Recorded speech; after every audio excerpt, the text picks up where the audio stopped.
Ser podcast. Si amanece, nos vamos con Roberto Sánchez.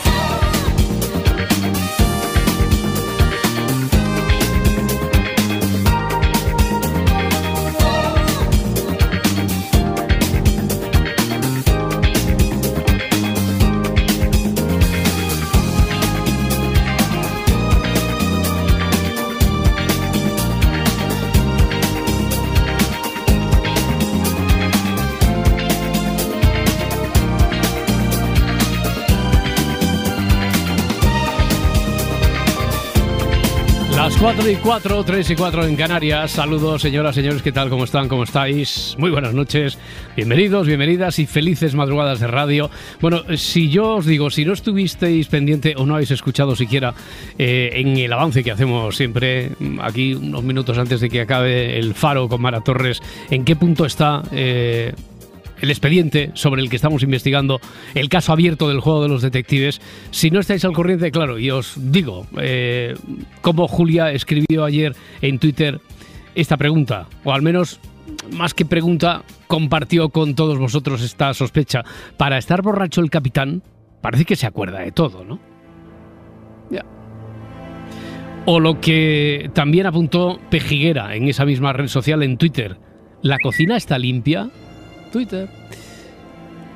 Yo a esto, por cierto, diría que sí, porque como le dijeron a la ayudante de la inspectora, entre los testigos que podrían haber sido de lo que en principio parece un accidente y que después la inspectora tiene clarísimo, tenemos que averiguar por qué, que no lo es, sino que hay alguien detrás de los hechos, que alguien ha golpeado al marino que ha muerto sobre la propia cubierta del barco.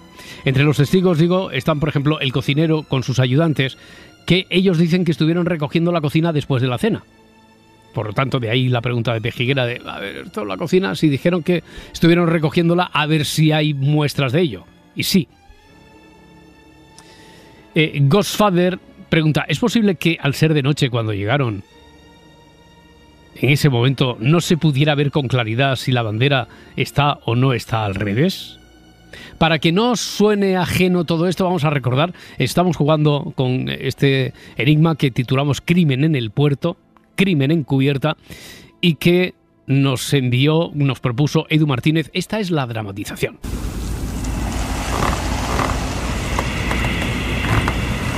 ¿Qué tenemos? Un muerto por fuerte contusión encubierta. Creemos que ha sido un accidente. El barco atracó anoche en el puerto después de faenar durante una semana en alta mar. Según el capitán, parece ser que se cayó desde el palo mayor al ir a cambiar la bandera porque la habían colocado al revés. ¿Y hay testigos? Testigos no hay. Casi toda la tripulación abandonó el barco para salir de Alterne al poco de atracar. Ellos fueron los que encontraron al cadáver al regresar esta mañana. ¿Quién se quedó en el barco? El capitán, que al parecer se pasó la noche bebiendo en su camarote. Dos marineros que se encontraban indispuestos y el cocinero con sus ayudantes, que estuvieron recogiendo la cocina después de la cena. ¿Y ninguno vio ni oyó nada? Eso afirman, jefa. Esta conversación debería continuar, porque la jefa, a pesar de recibir de viva voz de su ayudante el informe sobre lo que dicen haber visto, dejado de ver, lo que hacían o dejaban de hacer, dónde estaban, cómo transcurrió la noche para cada uno de aquellos que no salieron del barco, porque, como dice textualmente aquí, optaron por no salir de Alterne, la inspectora no se cree absolutamente nada. Habría que completar. Y esto un oyente, después, si es que no llega a la solución a través del teléfono o a través de Twitter, de Facebook, un oyente se lo ha tomado al pie de la letra y ha continuado el guión. Y lo ha hecho de tal manera... Bueno, no es cierto. Quiero decir, sí, la primera parte esta de que un oyente ha enviado la continuación y que con esa continuación se solucionaría el caso, es cierto hasta el punto de que se solucionaría el caso, porque hemos tenido nosotros que customizarlo un poquito.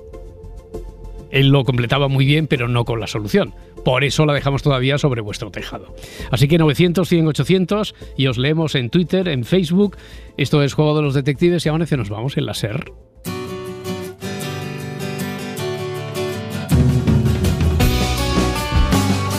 Si amanece, nos vamos.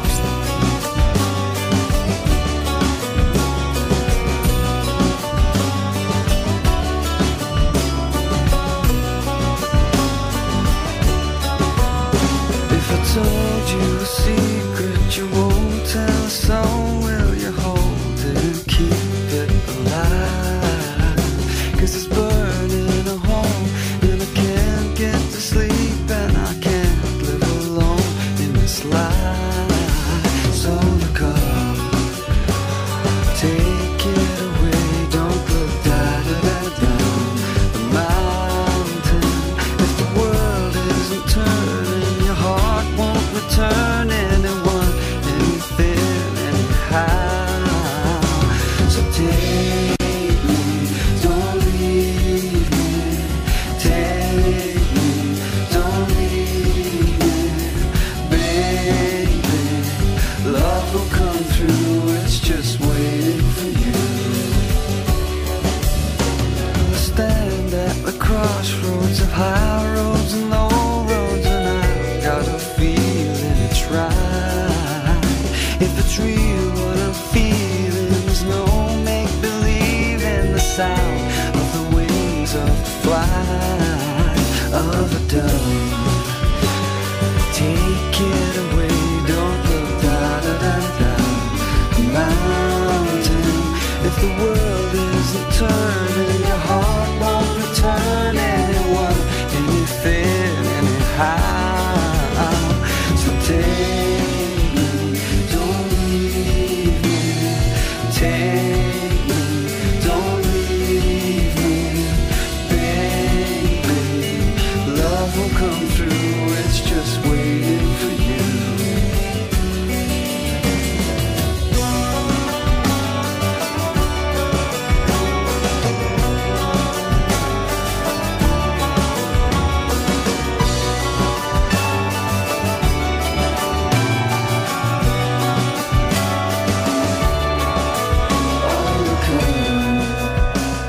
Take it away, don't look down.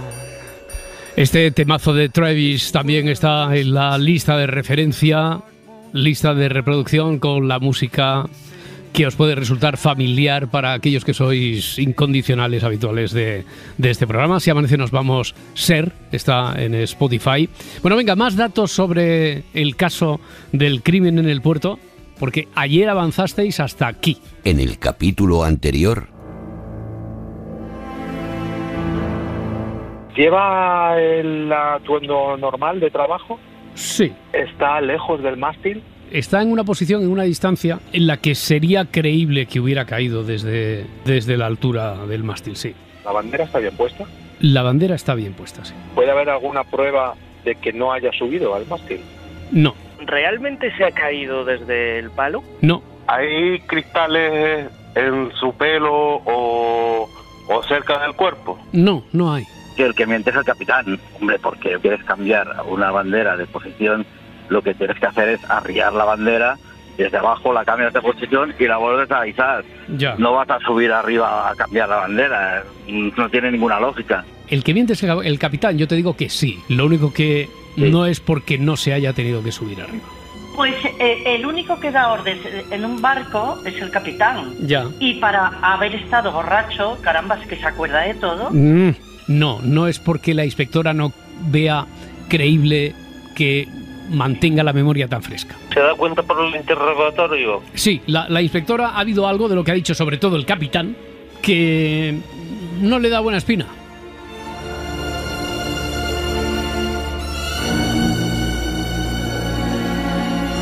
900, 100, 800 es el teléfono, no hemos cambiado, ¿no? No, era yo que estaba. Ahora no sé qué teléfono os iba a dar. 900, 100, 800. Igual os iba a dar el de la compañía eléctrica o algo así, por si os queréis desahogar. Pero mejor que juguemos a los detectives. 900, 100, 800. Luis desde Monzón. Luis, ¿qué tal?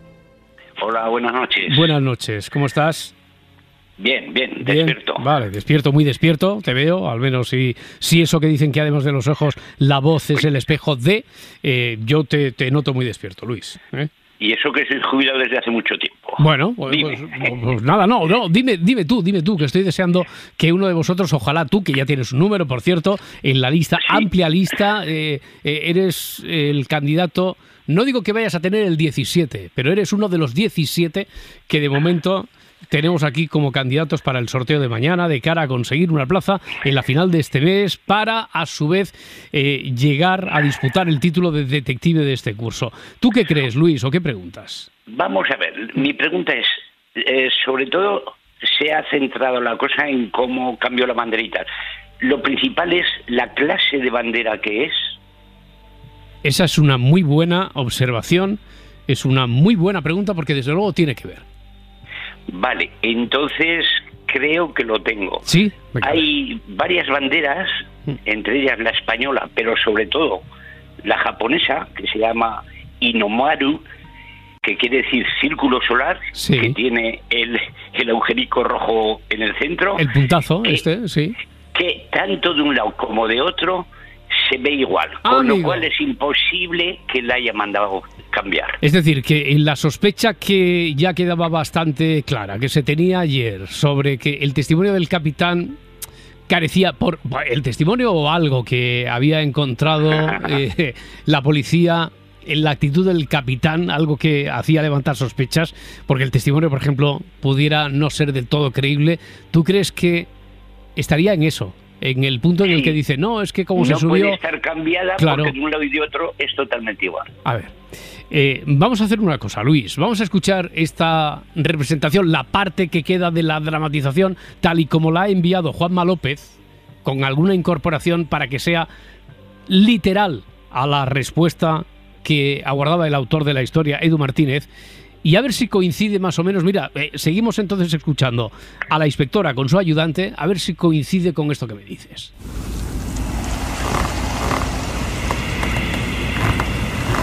Baje al camarote y detenga al capitán, agente. ¿Con qué cargos?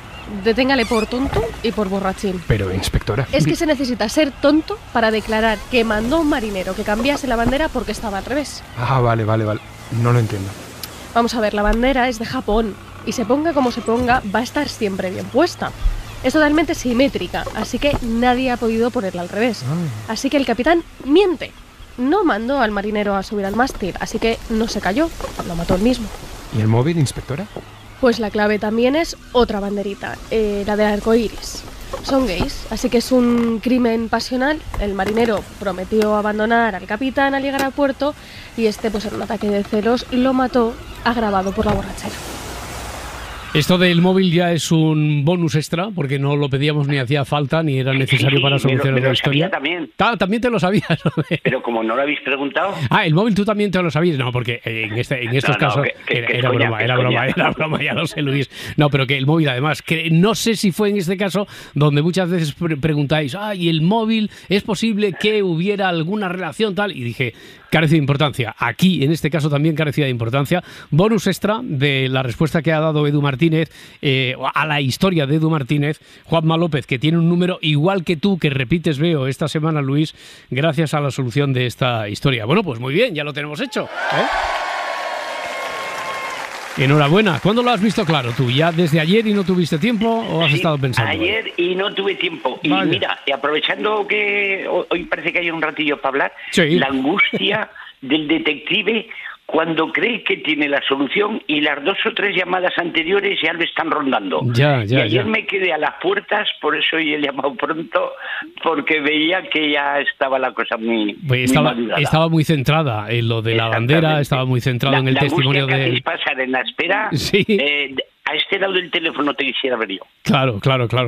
Oye, y la angustia, porque además, no sé si tú tienes posibilidad, pero quien esté siguiendo las redes sociales, es algo que ayer se apuntaba también, dijeron lo de la bandera, incluso la de Japón, dijeron, bueno, igual que tú, hay alguna simétrica sin el escudo, la bandera española también podría serlo. Lo que pasa es que si es la bandera así con el escudo, la constitucional oficial para entenderlo, entonces ya no, porque estaría envuelto el escudo, pero hay varias, y hay algunos oyentes que han apuntado, sobre todo la de Japón, y nos centramos en la de Japón porque era la que había ideado el propio autor de la historia.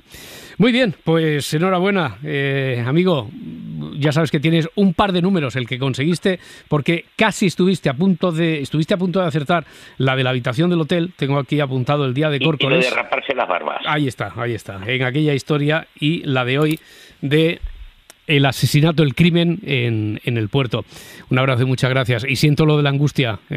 Vale, aquí cada uno ve la historia de la película. Imagínate la diferencia de cómo lo tiene que estar viviendo. Que eso siempre nos encanta que nos contéis, que nos digáis, los que enviáis la historia y veáis desde una barrera diferente este intercambio de golpes. Luis, lo dicho, un abrazo. Que vaya bien la noche. Igualmente. Gracias, hasta luego, buenas noches.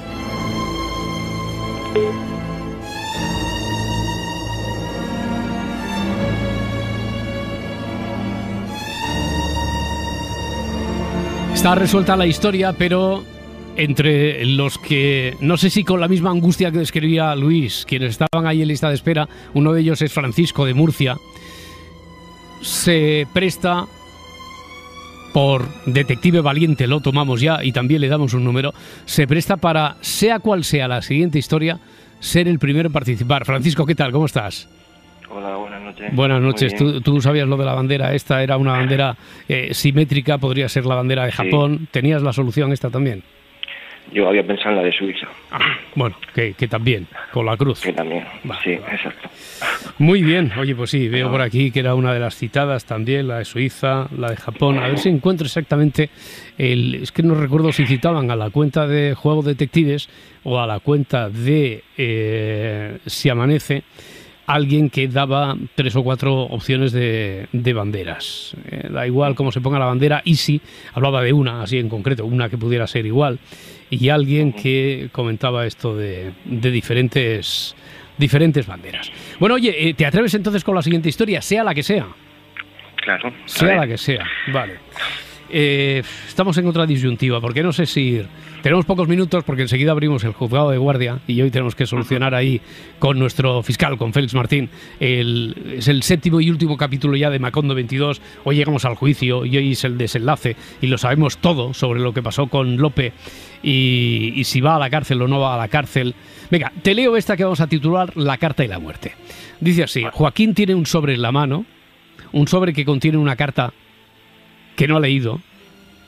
El sobre está cerrado, lo mira una y otra vez, le da la vuelta, no hay remitente. Bueno, a pesar de todo eso, Joaquín sabe que su vida corre peligro, que su integridad está comprometida. Eso es lo que sabemos. Y así en frío, no sé qué se nos puede ocurrir preguntar, Francisco. Te leo otra vez. Joaquín tiene un sobre en la mano, un sobre que mira, ahora sabemos que temeroso, porque parece que de ese sobre, de esa carta, puede depender su integridad, puede depender su vida. Un sobre que la carta esa que contiene no la ha leído, está cerrado, lo mira una y otra vez, le da otra vez la vuelta, no hay remitente, pero sabe que su vida corre peligro. Bueno, a ver. Pues, con lo fácil que teníamos lo de la bandera, ¿eh? Ya le digo. Madre mía. A ver. Bueno, a ver, ¿el sobre lo recibe en mano?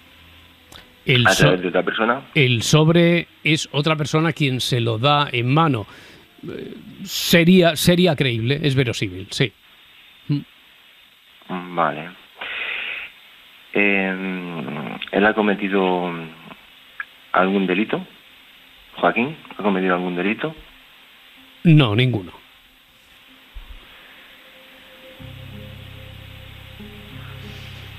¿Tiene alguna enfermedad? No, tampoco.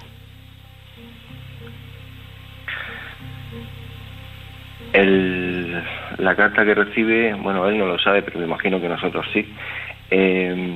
¿Está manuscrita?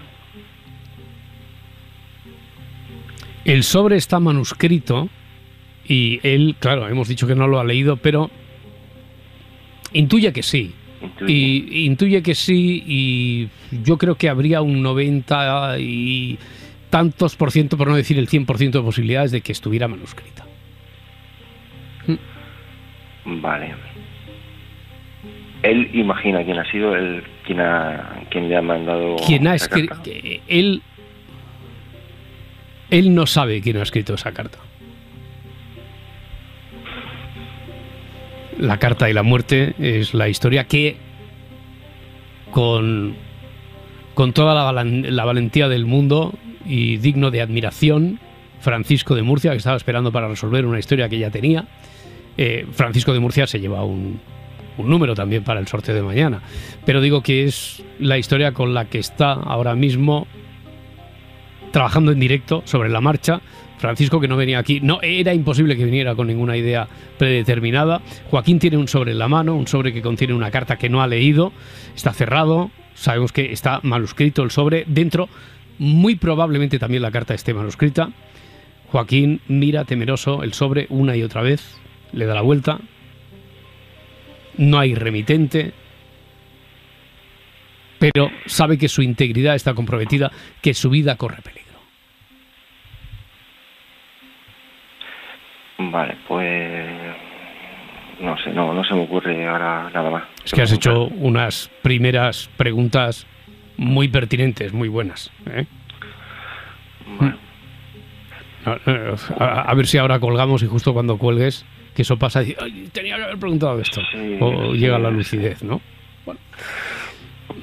Podría ser porque como ahora es como que estoy recién despierto. Ah, sí, claro. Sí. Y todavía no termina de coger la velocidad suficiente la sangre por el cerebro. Yo creo que has demostrado que sí, que lo suficiente como para haber hecho, ya digo, haber disparado en alguna diana muy interesante para cuando sigamos la investigación de esta historia. Francisco, que haya suerte mañana en el sorteo.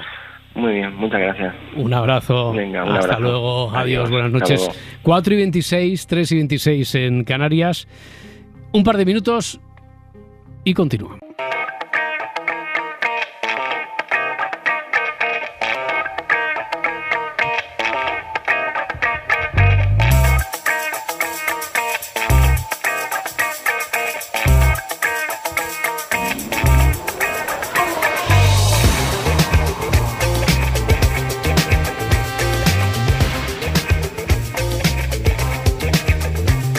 Cuatro y 29, 3:29 en Canarias y en Bolivia, claro, 6 horas menos la semana pasada. Digo que ahora dudo, porque aquí en Europa hemos hecho el cambio de hora, no sé si allí también. Félix Martín, fiscal, ¿qué tal?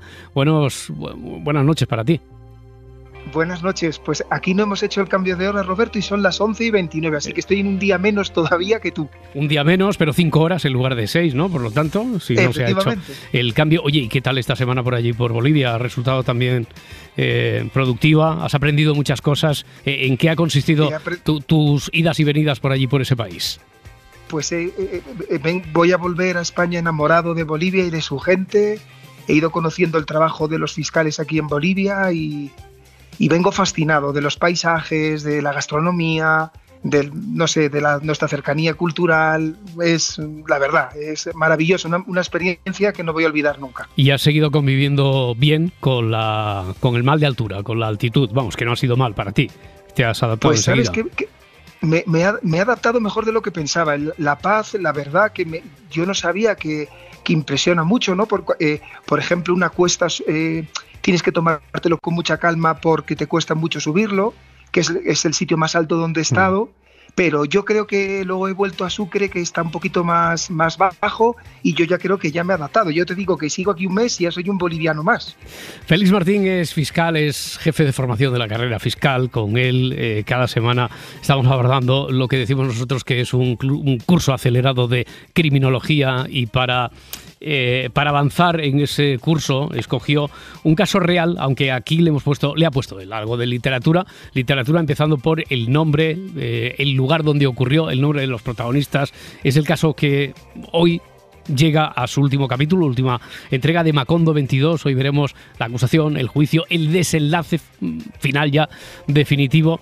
Recuerdo que la semana pasada habíamos dejado a nuestro fiscal convencido de la culpabilidad de Lope. Bueno, ¿quién es Lope? No podemos resumir todo, pero sí que podemos, en perspectiva, recordar exactamente cómo empezaba el caso. Miguel, un vecino de la calle Macondo número 22 de Barcelona, llama a las 11:09 porque dice haber escuchado ruido de una pelea de varios hombres en el cuarto C. A los pocos minutos escucha bajar corriendo a un hombre. Abre la puerta y ve a ese hombre, de espaldas, cómo deja un reguero de sangre por las escaleras del edificio. A las 11:24 llama a Emergencias Lope. Manifiesta que está herido por arma blanca en la espalda y en las manos, que hace una media hora estaba junto a su amigo Quevedo en el interior de la vivienda cita en esa calle Macondo número 22, que es domicilio de una tercera persona, Góngora. Quevedo y él, esa mañana habían decidido ir a visitar a Góngora. Una vez en la casa, Quevedo y Góngora se han empezado a pelear. Al poco, cada uno de ellos ha sacado un cuchillo y ha intentado acuchillar al otro. Él, Lope, se ha intentado poner en medio y ha recibido cortes involuntarios por parte de los dos en la mano y en la espalda. Por eso ha decidido huir del piso. Se pone a llorar y dice que teme lo que ha podido pasar entre Quevedo y Góngora. Decide desplazarse una patrulla de los Mossos de Escuadra al cuarto C del número 22 de la calle Macondo. Al llegar a la puerta ven que está entreabierta. En el pasillo hay un hombre desplomado en el suelo. Está muerto. Al fondo yace el cuerpo de un segundo hombre. Tampoco vive. Y decía que la semana pasada dejamos a nuestro fiscal convencido de la culpabilidad de Lope por todo lo que se había averiguado, los testimonios, la investigación, que después, como hoy vamos a llegar al juicio, imagino que van a salir al menos las partes fundamentales de todo eso. Seguimos convencidos, quiero decir, seguimos es muy majestático. ¿Sigues convencido de la culpabilidad de Lope, Félix? Sigo convencido, Roberto. Vale, entonces hay que llevarlo a juicio. Ajá. ¿Eso es porque lo decida el fiscal o cómo? ¿Quién decide y qué se tiene que dar para que se abra juicio oral? Pues Roberto, la primera idea que me gustaría transmitiros, es que una persona en nuestro sistema procesal no va a juicio directamente porque lo pide un fiscal, sino que tienen que darse dos circunstancias que confluyan al mismo tiempo. El fiscal lo tiene que pedir y el juez de instrucción tiene que considerar que hay indicios suficientes para poder abrir el juicio. ¿Qué quiero decir con ello? Que nuestro sistema siempre, como ya hemos visto en otras semanas, Roberto, se rige por el principio de pesos y contrapesos, de intentar no atribuir todo el poder a una sola persona para minimizar el error. Esto lo vimos con la prisión provisional, si recuerdas. No bastaba que el fiscal lo pidiera o una acusación, sino que además tenía que acordarlo el juez. Y también pasa ahora y pasa en un momento posterior, para cuando se pide una pena o una condena. Y en este momento también pasa. Lo tiene que solicitar el fiscal, pero al mismo tiempo el juez de instrucción tiene que considerar que hay indicios suficientes para que se pueda abrir juicio contra una persona. Vale, el fiscal lo pide. Esto queda muy lejos de los formalismos del lenguaje y sobre todo los protocolos jurídicos, así que cuéntame, sin entrar en tecnicismos, pero ¿cómo lo pide? ¿Qué es lo que tiene que hacer el fiscal a partir de este momento? Voy a ver si lo trato de explicar de la manera más sencilla posible. Estoy seguro que por eso contamos contigo, Félix, porque eres el único en España que lo puede contar de la manera más directa posible. Que va. Vamos a intentarlo, Roberto.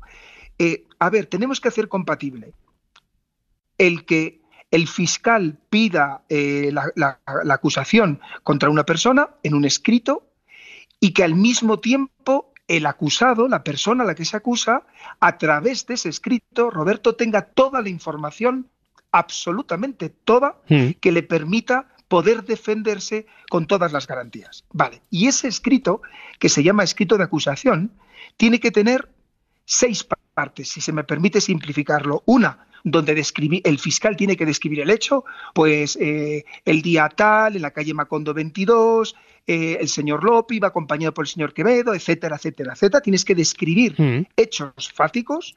En segundo lugar, tenemos que decir esos hechos, qué delito suponen. Tiene que saber el acusado si es un delito de robo, si es un delito de asesinato, como en este caso.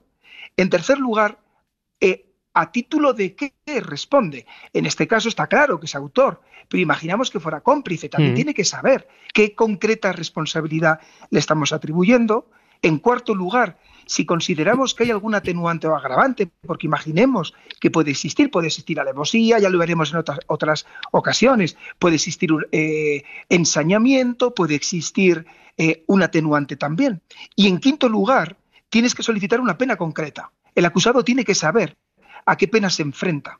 Y aquí el fiscal sería contundente, yo creo que debería ser contundente, y yo lo sería. Pediría la máxima pena, que en un asesinato es de 25 años, el asesinato va de 15 a 25, y aquí pues sería factible pedir 25 años. Pero por último, Roberto, no basta con estos elementos, sino que además, para garantizar ese derecho de defensa, el fiscal tiene que decir de qué pruebas va a intentar valerse en el juicio para tratar de acreditar esa acusación. Ya. ¿Con qué finalidad?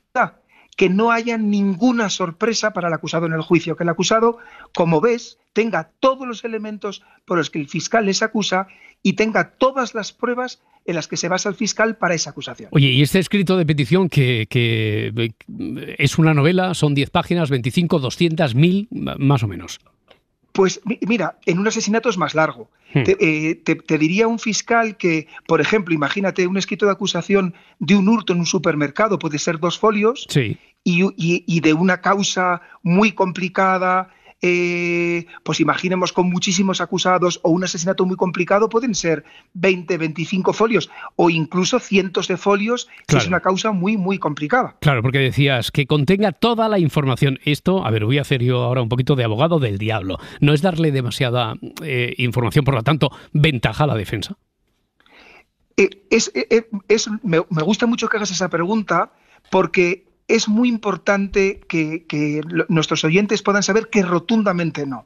La diferencia entre un sistema democrático, Roberto, de garantías, y lo que no había antes, es esto precisamente, que no pueda haber ningún tipo de acusación sorpresiva. Y los fiscales no queremos, claro que queremos ganar y queremos que lo que nosotros hemos trabajado triunfe, pero no sobre el abuso y no sobre la sorpresa. De hecho, la esencia de la aparición del fiscal en las sociedades democráticas es esta, que alguien imparcial, alguien que es funcionario público, presente un asunto para que el acusado se pueda defender pues con todas las garantías. Y partiendo también de la idea, el principio básico de la democracia, de que ese acusado, por muy fundamentada que esté tu propia acusación en el escrito de media novela de 30 páginas que a lo mejor has redactado, partiendo de la idea de que en principio es inocente, hasta que no se demuestre lo contrario o hasta que no decida un tribunal lo contrario, ¿no?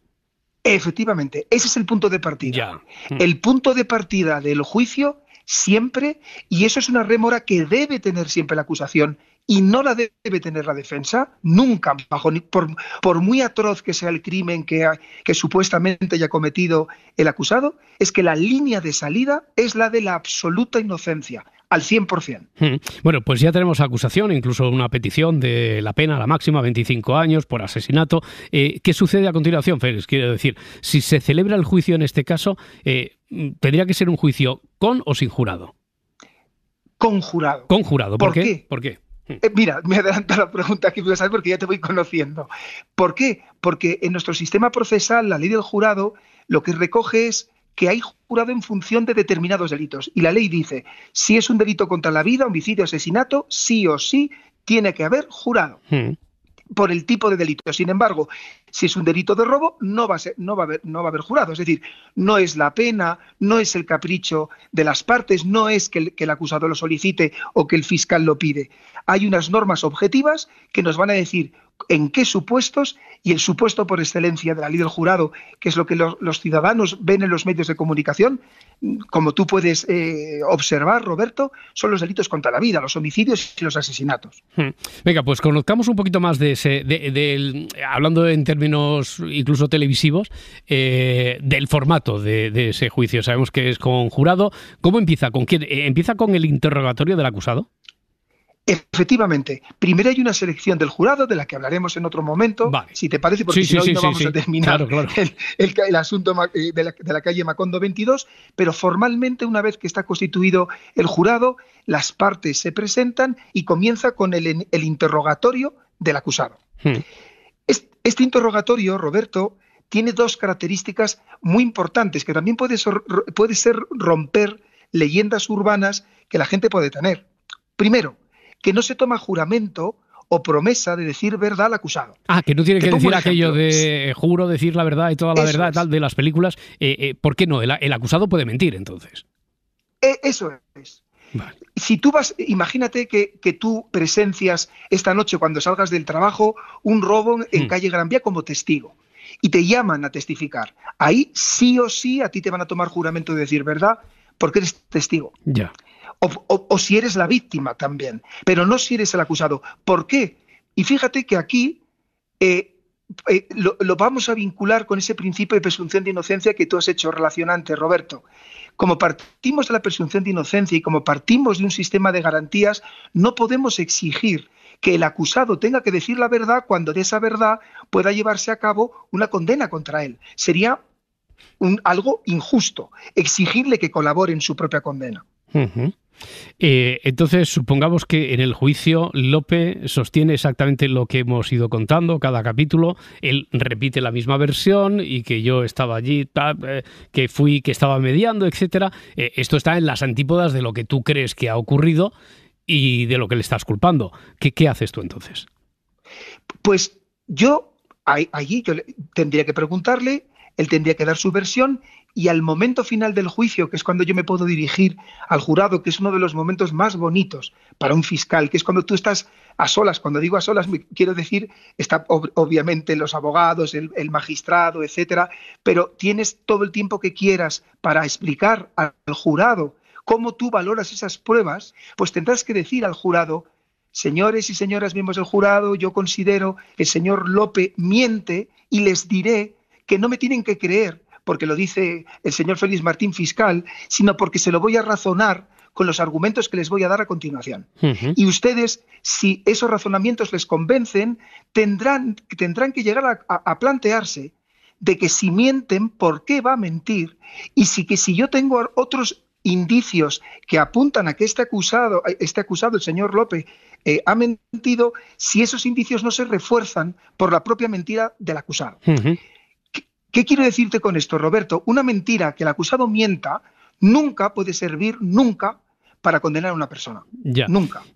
Sino por ese principio de presunción de inocencia. Pero si yo pruebo que miente, y además tengo muchos indicios que apuntan en su contra, esa mentira es un indicio más. Claro. No sé si me he explicado bien.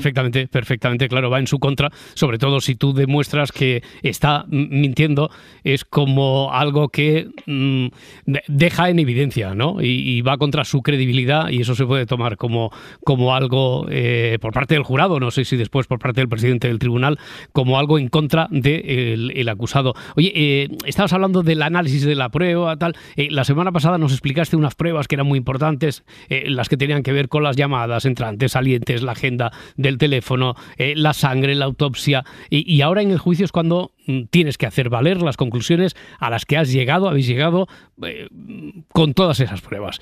Pero al jurado se le entregan los informes o el jurado lo único que recibe es tu explicación oral, el desarrollo de la explicación oral de todo eso. Es una magnífica pregunta también, Roberto, la que haces, y es muy bueno que la gente lo pueda entender. Las pruebas, las verdaderas pruebas, no son las que hemos recogido en la investigación. Lo que tú haces en la investigación, lo que hemos estado viendo todos estos días, es recopilar todo el material que tú vas a presentar en el juicio. Y es en el juicio cuando realmente se practican las pruebas. Entonces, ¿el jurado va a poder ver estos informes? Sí, pero no solo verlos. Va a tener que escuchar a las personas que han realizado estas pruebas. ¿Para qué? Para que contesten a las preguntas que las partes le hacemos. Y es aquí donde se juega todo lo importante de un juicio. Y por eso el arte de preguntar, lo que preguntas, cómo lo preguntas, es una de las cosas más difíciles, más bonitas y más importantes de nuestra profesión, de los fiscales y de los letrados.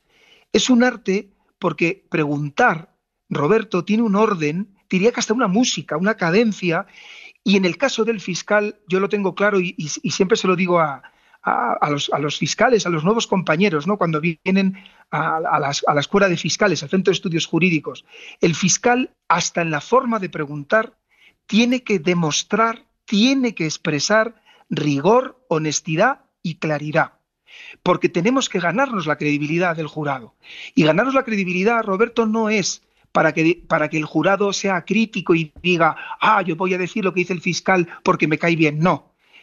Ganar la credibilidad es que por tu trabajo el jurado diga, este señor, esta persona es seria, si nos dice esto, vamos a estudiarlo con detalle. Eso es lo único que pretendo, ¿sabes?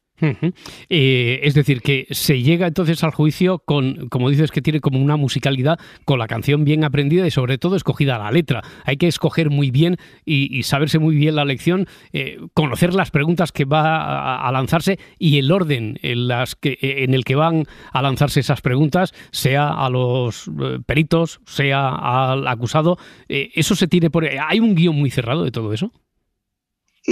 Yo me imagino que si aquí tuviéramos a 5 fiscales, cada uno te diría una cosa, pero tienes que tener un dominio absoluto del asunto y tienes que tener mucha concentración para compasar tus preguntas a la respuesta, porque a lo mejor el acusado, el testigo, el perito te da una respuesta más larga que ya contiene 3 preguntas que le ibas a hacer, pero no del todo, y tienes que volver a una parte de la pregunta. O sea, que es un trabajo Sí, perfectamente, es un trabajo muy periodístico, entonces, en ese caso, claro, que tienes que repreguntar allí donde a lo mejor no lo tenías previsto, pero de repente se te abre una nueva vía, un camino por explorar, o es absurdo repreguntar sobre aquello que él ya te ha dicho antes de que tú se lo hubieras preguntado, ¿no? Claro. Efectivamente. Vale. Y sabes una cosa, Roberto, y esto también es un homenaje a ti y a tus oyentes. El otro día, escuchándoos, me di cuenta que en el fondo hay una gran similitud, con todos los respetos, lo que voy a decir ahora, entre el trabajo que hacemos y el juego de los detectives que hacéis vosotros en este programa. ¿A dónde voy con esto, Roberto? En el fondo, un buen fiscal sería como el oyente, no que acierta el juego de los detectives, sino que hace la pregunta o las preguntas perfectas para que el siguiente oyente dé con la clave. ¿Sabes? Ese siguiente oyente que dé con la clave tendría que ser el jurado. Es decir, yo tengo que tener el rigor suficiente para decirle al jurado, miren, yo le hago este análisis de la prueba, usted analice cuando se siente a deliberar con sus compañeros si lo que le estoy diciendo es razonable, es objetivo, se asienta en las diversas pruebas, y si es así, por favor, dígalo y asuma la conclusión que yo le estoy pidiendo que asuma. Bueno, pues venga, vamos a la clase práctica de hoy, que además estamos ya en el juicio. Hoy me parece que me obligas a que sea que yo haga de fiscal, y a quién le lanzo las preguntas. Yo voy a hacer de perito, como ves, yo voy cambiando de papel. Vale.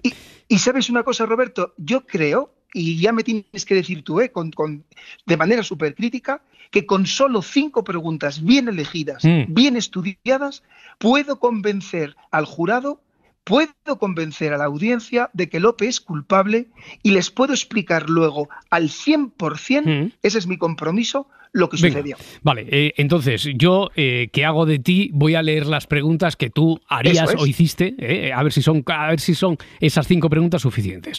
La primera dice, señor perito, ¿hay alguna evidencia científica que acredite que Quevedo entrara en la casa de Góngora que fuera más allá de la entrada? No hay ninguna evidencia científica que Quevedo traspasara la entrada de la casa, porque no hay ninguna huella y como además hubo lucha con cuchillos y con sangre, necesariamente hubiera tenido que haber algo de ADN y alguna pisada del señor Quevedo en otras estancias de la casa. Vale. Segunda pregunta, ¿dónde se produjo la agresión mortal de Góngora? En el salón. La respuesta, dice el perito, diría en el salón, por la evidencia de las heridas, de las manchas de sangre que hay en paredes y en el suelo, por las pisadas y por el lugar donde cayó desplomado al suelo el señor Góngora. ¿Y estaba presente Lope en el momento en que recibió esa agresión mortal Góngora? Necesariamente estaba presente porque el señor fiscal podrá comprobar, y el jurado podrá comprobar también, cómo no hay, al ser en un espacio cerrado, al caer sangre en una acción agresiva, necesariamente hubiera tenido que haber pisadas, sangre, sangre no, pero pisadas sí de algún otro persona. Y solamente se ven las huellas de 4 pies que se corresponden al 100% con el de la víctima, el señor Góngora y el señor Lope. Vale. ¿Y se podría establecer alguna secuencia cronológica en las muertes de Góngora y Quevedo? ¿En qué orden y cuánto tiempo incluso pudo transcurrir entre una y otra? Necesariamente el orden cronológico tuvo que ser el que primero se produce la muerte del señor Quevedo y después se produce la muerte del señor Góngora. La razón es la que hemos explicado con anterioridad, que no hay ningún tipo de huella ni pisada del señor Quevedo en las estancias de la casa fuera de la entrada y que el desplome del señor Góngora se produce en el salón después de una agresión donde se producen distintas manchas de sangre. Entonces, ¿se pueden explicar las dos muertes con los cuchillos encontrados en el escenario del crimen teniendo en cuenta los resultados que ya sabemos de las pruebas de ADN? Sorprendentemente, en contra de lo que puede parecer, le voy a decir que sí. Estos peritos consideran que solo hay 2 armas en este crimen y que hay una razón que explica la misma. Vamos a ver, señor fiscal, si se lo puedo explicar. Lo que estos peritos consideran es que el señor Quevedo portaba el cuchillo marrón en el pasillo, que con ese cuchillo intentó clavárselo al señor Góngora, pero que el señor Góngora, por lo que fuera, no pudo escaparse de ese cuchillo, pudo escaparse de esa agresión mortal. Ese cuchillo tuvo que ser cogido con posterioridad por el señor Lope y Lope, perdón, antes de eso, es decir, el señor Góngora cogió el cuchillo del señor Quevedo, se lo quitó y se lo clavó al señor Quevedo, se lo clavó. Esto provocó la muerte del señor Quevedo, pero posteriormente el señor Góngora, el señor Lope, que me estoy liando, cogió ese mismo cuchillo que Lope se lo había quitado a Quevedo y persiguió al señor Góngora hasta el salón. El señor Góngora se vio perseguido por el señor Lope y cogió el segundo cuchillo, el cuchillo de color negro, y con él se defendió del señor Lope. Por eso se lo clavó el señor Lope sin matarle, pero el señor Lope sí que le consiguió clavar el cuchillo al señor Góngora provocándole su muerte. Vale, ¿Esto qué explica? Sí. Esto explica que al usarlo Lope y acuchillar a Góngora, la sangre de Góngora contaminó y borró la sangre del señor Quevedo. Por eso no se ve. Y el ADN y por eso se ve el ADN de Lope en el mango de la empuñadura, ¿vale? Pero la sangre de Quevedo se borra porque ese cuchillo es usado después para matar al señor Góngora. Ya. Entonces, Félix, con toda esa explicación, que ya se ve muy gráfica, cronológicamente, ya uno hasta puede hacerse la coreografía de qué ocurrió allí en el piso entre Góngora, Quevedo y Lope. Y por qué se le acusa a Lope, que es el único, por cierto, que continúa vivo. ¿Con todo esto ya es suficiente para el jurado o tú le tienes que reexplicar esta película al jurado? Claro, hay que explicárselo al jurado y hay que relacionarlo con el resto de las pruebas. Y hay que decirle al jurado, hay que intentar demostrarle que el resto de las pruebas apuntan en la misma dirección. Por ejemplo, eso explicaría que Góngora tenga guardado el contacto de Lope, pero no el de Quevedo, porque no tenía relación con él. Explicaría que Lope tiene guardado el contacto de Quevedo y también el de Góngora, porque conoce a los dos. Explicaría el tráfico de llamadas. ¿Te acuerdas, Roberto, que Quevedo y Lope llevan el teléfono apagado y que el señor Lope solo lo enciende después de los hechos, porque había una planificación, no querían ser identificados, y el señor Lope enciende el teléfono al salir de la casa porque no sabe si Quevedo está herido o está muerto. Y así seguiríamos. Eso explicaría por qué no hay pisadas de Quevedo dentro de la casa y solo en la entrada. Eso explicaría por qué, sin embargo, si hay pisadas con sangre de Góngora y de Lope dentro de la casa, ¿vale? Eso explicaría también las huellas de las pisadas que solamente se dan dentro del salón de estas dos personas. Y por último, eso explicaría las heridas de ataque y defensa de la autopsia de Quevedo y de Góngora, porque hasta Quevedo tiene heridas de ataque y defensa, lo que demostraría que Quevedo, aunque inicialmente atacó de sorpresa con el cuchillo marrón, la víctima, el señor Góngora, se lo quitó y con ese mismo cuchillo atacó a Quevedo. La pregunta que te lanzo es, ¿te das cuenta que todas las pruebas coinciden? Sí. ¿Convenciste al jurado? Le convencí. Sí. Condenaron a quien nosotros hemos llamado Lope a la pena máxima que pedía la Fiscalía, a los 25 años. Le condenaron a la pena máxima. A mí me has convencido, yo creo que a la audiencia también.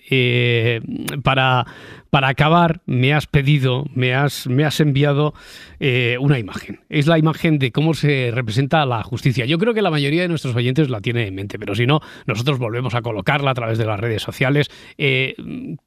¿Por qué querías en este momento que tuviéramos tan presente la imagen de la justicia? ¿Qué nos quieres decir con eso?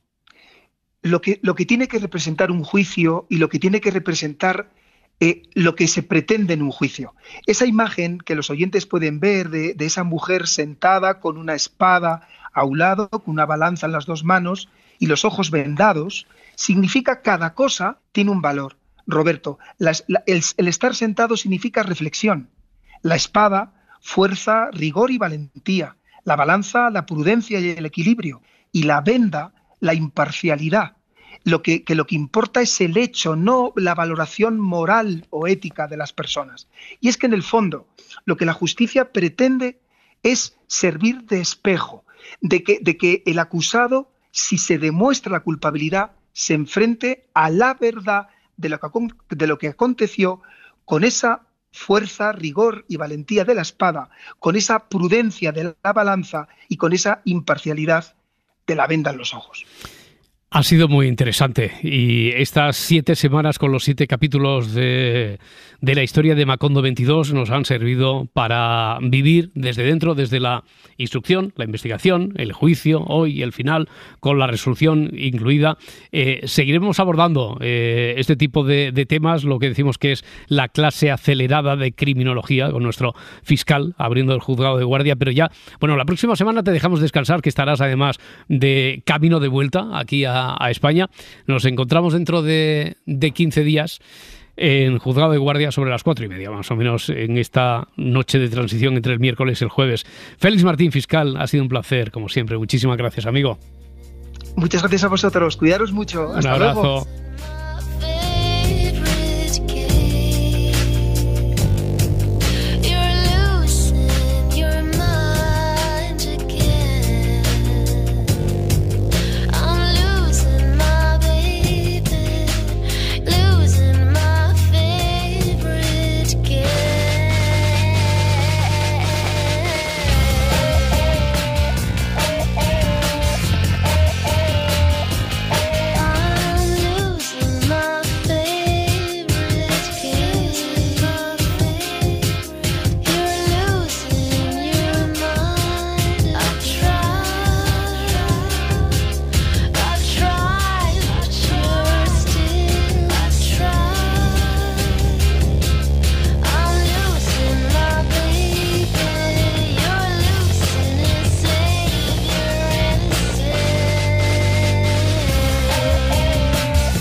Si amanece, nos vamos. Con Roberto Sánchez. Para no perderte ningún episodio, síguenos en la aplicación o la web de la SER, Podium Podcast o tu plataforma de audio favorita. Cadena SER. La radio.